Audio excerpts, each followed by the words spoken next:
बागेश्वर धाम सरकार फिर से पहुंचे बिहार और बिहार की पावन धरती पूरे हर्षोल्लास के साथ बागेश्वर धाम सरकार अर्थात पंडित धीरेन्द्र कृष्ण शास्त्री जी का स्वागत के लिए तैयार है। पंडित धीरेन्द्र कृष्ण शास्त्री जी का बागेश्वर धाम सरकार अर्थात कहे तो हर ओर कह लीजिए इनकी परचम लहरा रही है। हनुमान चालीसा की एक चौपाई है, संकट कटे मिटे सब पीरा जो सुमरे हनुमत बलबीरा।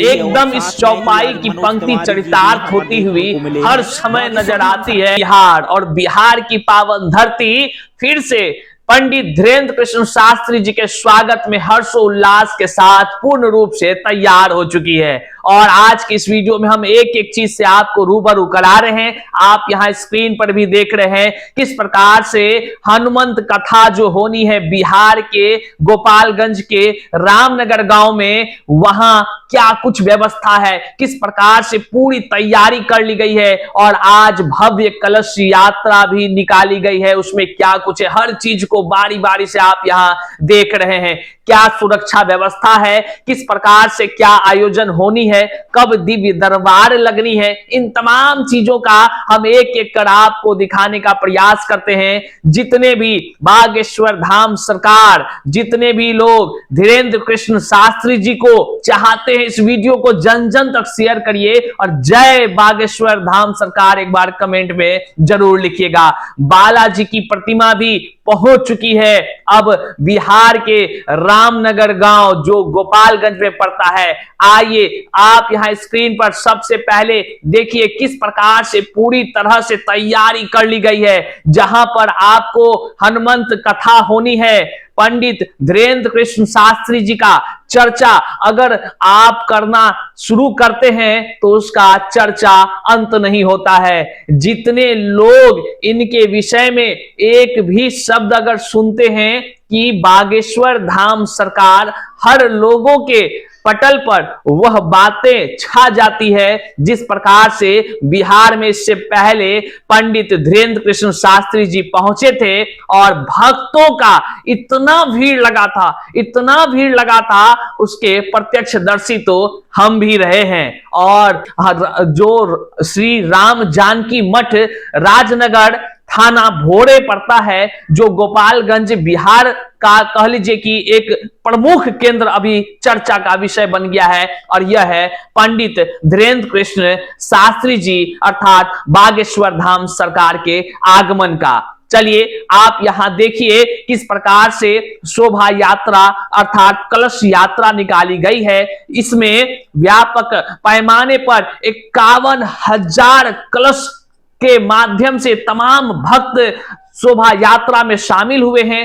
मनोज तिवारी नजर आ रहे हैं इस शोभा यात्रा में। और बागेश्वर धाम सरकार अर्थात पंडित धीरेन्द्र कृष्ण शास्त्री जी का कार्यक्रम होना है, दिनांक 6 से 10 मार्च तक आयोजित है। इस कार्यक्रम के अंतर्गत मतलब कि इस हनुमंत कथा के मध्य में एक दिन दिव्य दरबार का भी लगना है। आप समझ रहे हैं, दिव्य दरबार जब बात आती है पंडित धीरेन्द्र कृष्ण शास्त्री जी के दिव्य दरबार की, तो उसकी झलकियों को तो हर किसी ने देखा है। फिर क्या होता है यह कहना बहुत ही कह लीजिए आसान हो जाएगा। इसलिए हर झलकियों से आपको आज से लगभग जितने दिन तक ये दरबार चलेंगी, जितने दिन तक पंडित धीरेन्द्र कृष्ण शास्त्री जी बिहार में होंगे, उन तमाम चीजों के पल पल का खबर से आपको साहित्य आजकल रूबरू कराती रहेगी। आइए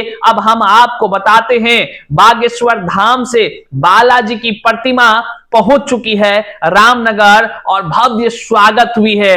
भोरे के रामनगर में स्थित राम जानकी मठ पर 6 मार्च से शुरू होने वाली पंडित धीरेन्द्र कृष्ण शास्त्री जी की हनुमंत कथा को लेकर मंगलवार को बागेश्वर धाम से बालाजी की प्रतिमा रामनगर पहुंच चुकी है। साथियों आप इस वीडियो को जन जन तक शेयर करिए, जय हनुमान जरूर लिखिएगा। और कमेंट में आप बागेश्वर धाम सरकार पंडित धीरेन्द्र कृष्ण शास्त्री जी के हनुमंत कथा को सुनने के लिए गोपालगंज की धरती पर पहुंच रहे हैं कि नहीं, आप जरूर बताइएगा कमेंट में साथियों। हम भी आपको वहां पर मुलाकात करेंगे।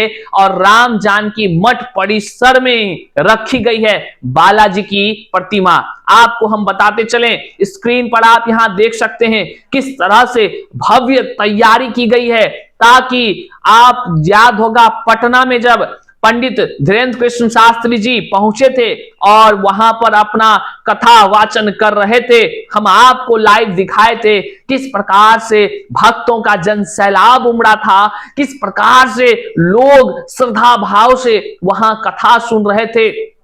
निश्चित तौर से लाखों की संख्या में था। आप सभी का हनुमान जी धीरेन्द्र कृष्ण शास्त्री जी बागेश्वर धाम सरकार जी पर जो भाव है, श्रद्धा भाव है, वह उसका तुलना किसी से नहीं किया जा सकता है। निश्चित तौर से इस वीडियो को लाइक करिए और अपने तमाम श्रद्धालुओं, अपने तमाम कह लीजिए जितने भी लोग हैं उस सभी तक इस वीडियो को शेयर करिए। चैनल पर नए हैं तो सब्सक्राइब करिए।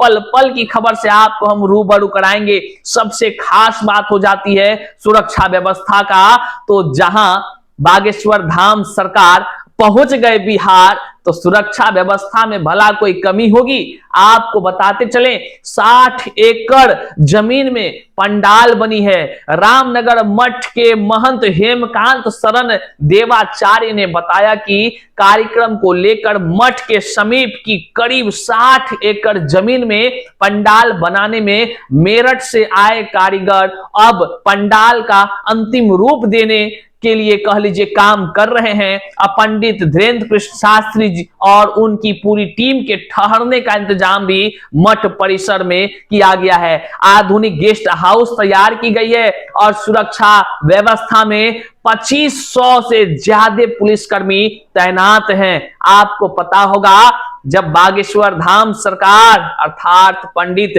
धीरेन्द्र कृष्ण शास्त्री जी जब पहुंचते हैं बिहार, तो फिर क्या क्या होता है, किस प्रकार से श्रद्धालु पहुंच जाते हैं, एकदम जिस भाव में होते हैं उस भाव से खींचे चले आते हैं और कथा सुनने को लेकर ललायित हो जाते हैं। और वहां पर किस प्रकार से सुरक्षा व्यवस्था होनी चाहिए, इसकी जिम्मेदारी, इसका कमान जो है कि सुरक्षा एजेंसी संभाल चुकी है। निश्चित तौर से बिहार फिर से एक बार पंडित धीरेन्द्र कृष्ण शास्त्री जी के हनुमंत कथा को सुनने के लिए तैयार है और निश्चित तौर से एक नई कीर्तिमान स्थापित करेगी। सनातन धर्म के विषय में जितनी कह लीजिए कि बातें, जितनी चर्चाएं पंडित धीरेन्द्र कृष्ण शास्त्री जी से सुनने को मिलता है और वह सुनने को लेकर पूरे लोग उनके शब्दों में पागल हो जाते हैं। निश्चित तौर से यह फिर से एक बार विश्व भर में कह लीजिए एक रिकॉर्ड स्थापित करेगा। इस वीडियो को जन जन तक शेयर करिए। आप वीडियो में तमाम चीजों को देख रहे हैं, हर एक अपडेट्स को हम बताएंगे जब वो बिहार की पावन धरती पर पहुंचेंगे, जब वो कथा करेंगे, जब वो कथा के क्रम में जब आएंगे, हर एक चीजों से आपको पूर्व के तरह रूबरू कराएंगे। देखिए क्या दृश्य लग रहा है, सब महिलाएं हाथ उठाकर जय जय श्री राम कर रही हैं और देखिए भीड़, देखिए किस तरह से सब कलश लेकर 51,000 कलश को लेकर यात्रा कर रही तमाम श्रद्धालु हैं। मनोज तिवारी दिख रहे हैं, वो खुद बागेश्वर धाम सरकार के स्वागत में यह निकले, शोभा यात्रा भी देख लीजिए, इन तमाम चीजों को देखिए। चलिए एक बार जय जयकार लगाइए, बागेश्वर धाम सरकार की जय कमेंट में जरूर लिखिए, बालाजी महाराज की जय कमेंट में जरूर लिखिए। जय जय बजरंगबली, जय हनुमान जी। वीडियो को जन जन तक शेयर जरूर करिए। मिलते हैं अगले वीडियो में, तब तक के लिए जय हिंद।